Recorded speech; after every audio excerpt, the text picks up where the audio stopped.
Ndiqni disa strategji që do t'ju ndryshojnë vaktet e ushqyerjes me fëmijët tuaj.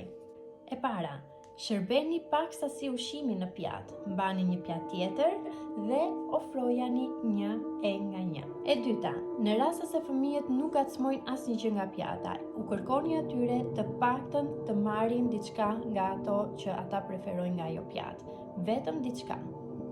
E treta, aplikoni rregullin e gjyshes. Çfarë do me thënë? Që si fillim të ham diçka nga pjata që ata e zgjedhin vetë dhe pastaj diçka tjetër të preferuar të tyre. 4.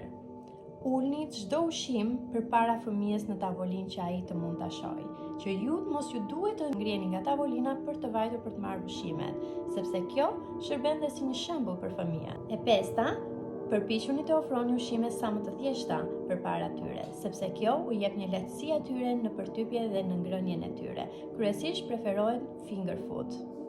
E gjashta, përpiquni të jepni jo më shumë se sa 2 opsione, në mënyrë që edhe ata të jenë më të përcaktuar për të zgjedhur.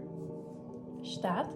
Përpiquni të ofroni vetë shërbim në tavolinat tuaja, sepse kjo i bën fëmijët të ndërveprojnë më shumë me ushqimin dhe në këtë mënyrë t'i dashurojnë dhe t'i duan ato më shumë. Dhe e teta dhe e fundit, gatuani me ta, i përfshini sa më shumë në kuzhinë dhe do të shikoni që ata do të bëhen ngrënës më të mirë. Uroj që të gjitha këto këshilla t'ju kenë mbledhur dhe për të tjera vazhdoni të më ndiqni dhe ta ndani këtë faqe. Ju përshëndes.